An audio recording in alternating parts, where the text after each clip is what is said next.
Em Naruto, muito se discute sobre como alcançar a paz entre as nações. Pain, líder de uma organização com esse propósito, compreende que a paz só será possível quando todos os seres conhecerem igualmente a dor. De acordo com ele, aqueles que não conhecem a verdadeira dor não são capazes de entender o que é a paz.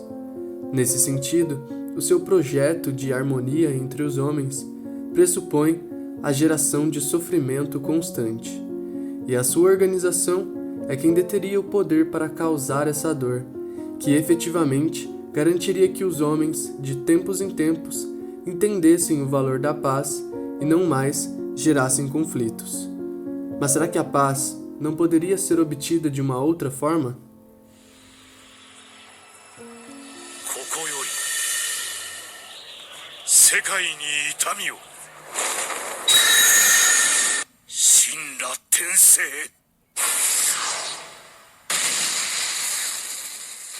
Salve galera, tudo bem? Eu sou o Gustavo. Bom, já começo o vídeo dizendo que não foi só o Pain que sugeriu meios para que nós pudéssemos alcançar um mundo sem guerras, um mundo de paz. Immanuel Kant, filósofo do século XVIII, vai escrever um livrinho chamado A Paz Perpétua, onde ele vai sugerir meios para que nós possamos alcançar um mundo de paz. Segundo Kant, a paz é possível e é uma obrigação entre os homens, já que nós possuímos razão, e a razão condena absolutamente a guerra. A razão deve se sobrepor ao poder. E para a obtenção da verdadeira paz, o Kant entende que se faz necessário um esforço coletivo, organizado e contínuo, com premissas que devem ser acordadas e respeitadas pela sociedade de forma geral. Então vai dizer o filósofo, buscar a paz é a nossa obrigação, mas esse dever não pode ser concretizado, assegurado, sem um contrato dos povos entre si. E esse tal contrato seria feito por meio de uma liga. Que tipo de liga seria essa? Acompanhe as palavras do próprio filósofo. Uma liga de tipo especial, que se pode denominar Liga de Paz, que deveria ser distinta do Tratado de Paz, já que este simplesmente procura pôr fim a uma guerra, aquela, porém, a todas as guerras para sempre. Percebam então que interessante que o Kant propõe lá no século XVIII um tipo de liga cujo objetivo seria acabar com as guerras do mundo. E se você aí prestar atenção nas aulas de história, deve se lembrar que após a Primeira Guerra Mundial houve a fundação da chamada Liga das Nações, e após a Segunda Guerra se formou a ONU, justamente instituições feitas a partir de um pacto entre as nações com essa iniciativa de acabar com as guerras do mundo. Continuando, o Kant divide as suas propostas para a paz em duas distintas seções: a seção dos artigos preliminares e a dos artigos definitivos. Na primeira seção, a dos artigos preliminares, o Kant vai salientar aquilo que nós não devemos fazer se quisermos alcançar a verdadeira paz. No primeiro artigo, o Kant vai dizer que tratados de paz podem se revelar problemáticos se eles reservarem matérias para uma futura guerra. Para esse primeiro artigo se tornar mais claro, tem que se lembrar de novo daquele contexto entre as duas guerras mundiais. Se lembra lá do Tratado de Versalhes? Então, aquele era um tratado de paz, mas ele se tornou justamente uma das principais causas para o início de um novo conflito, ainda mais sangrento, que foi a Segunda Guerra. Então, esses acordos de paz que não resolvem as causas básicas de desentendimento entre os povos, eles, de acordo com Kant, não servem para nada. Em outros artigos, o filósofo vai dizer que um Estado não pode incorporar outro.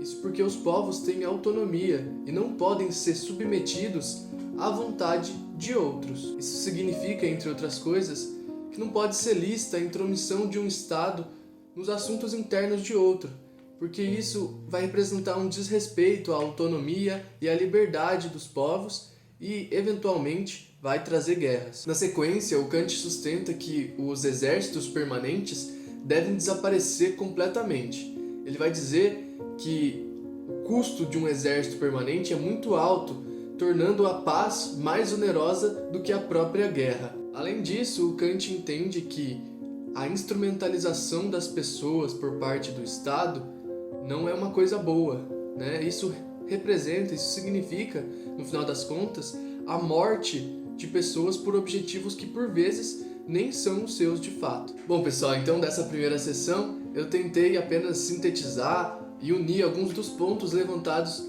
por Kant nos seus artigos preliminares. Agora vamos então falar dos artigos definitivos, onde o Kant vai mostrar o caminho para que nós possamos alcançar uma paz perpétua. Em primeiro lugar, o Kant defende que a constituição de cada país deve ser a republicana. Isso significa que uma constituição de um Estado deve fundar-se nos princípios de liberdade e de igualdade entre os cidadãos. E estes cidadãos, então, devem poder participar na tomada de decisões. Então, o Kant vai se opor a um modelo constitucional em que apenas os governantes decidem os rumos do Estado. Quando os cidadãos podem refletir em conjunto sobre as consequências de uma política, eles se tornam mais cautelosos e evitam situações que podem afetar negativamente a sua vida e a vida das pessoas que tanto estimam. Em segundo lugar, o Kant vai salientar que o direito das gentes deve ser fundado sobre um federalismo de estados livres. Calma, e o que significam todas essas palavras difíceis, né? O Kant está dizendo que para a obtenção da paz se faz necessária a criação de uma liga, lembra? Mas essa liga não pode ser uma Akatsuki da vida, né? Onde um detém o poder e os outros obedecem.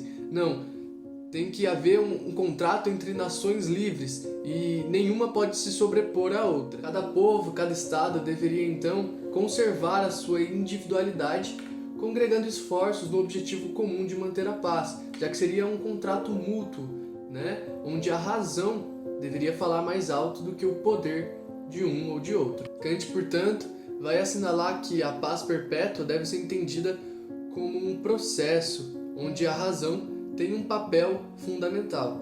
Sobre isso, acompanhe o que diz a doutora Luísa Maria.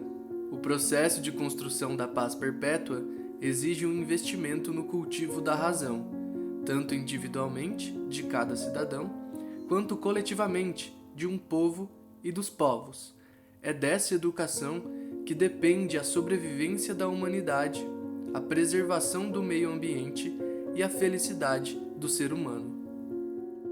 O que Kant e Paine concordariam então é que a obtenção da paz exige uma longa caminhada que na verdade não tem fim, e geração após geração precisa ser preparada, precisa ser educada para construir e reconstruir a paz. E para finalizar, o Kant fala sobre o direito à posse comunitária da superfície da Terra. Tá, eu sei que filósofo gosta de falar difícil, mas o que o Kant está dizendo é o seguinte: o mundo é um espaço limitado e nós somos obrigados a conviver, né? Então, é preciso que haja tolerância mútua. Sendo coletivamente proprietários do planeta, cabe a todos o direito de visitar os locais do mundo sem ser recebido com hostilidade. E esse direito de visita, de hospitalidade, seria fundamental porque, de acordo com Kant, promoveria um relacionamento pacífico entre pessoas dos mais variados pontos do mundo. E aí, você acha a proposta do Kant mais viável para a paz do que a do Paine? Bom, o Kant continua e fala ainda uma série de coisas interessantes sobre a paz, mas hoje a gente fica por aqui. Agradeço a sua atenção e a sua companhia até o fim do vídeo e te espero na próxima.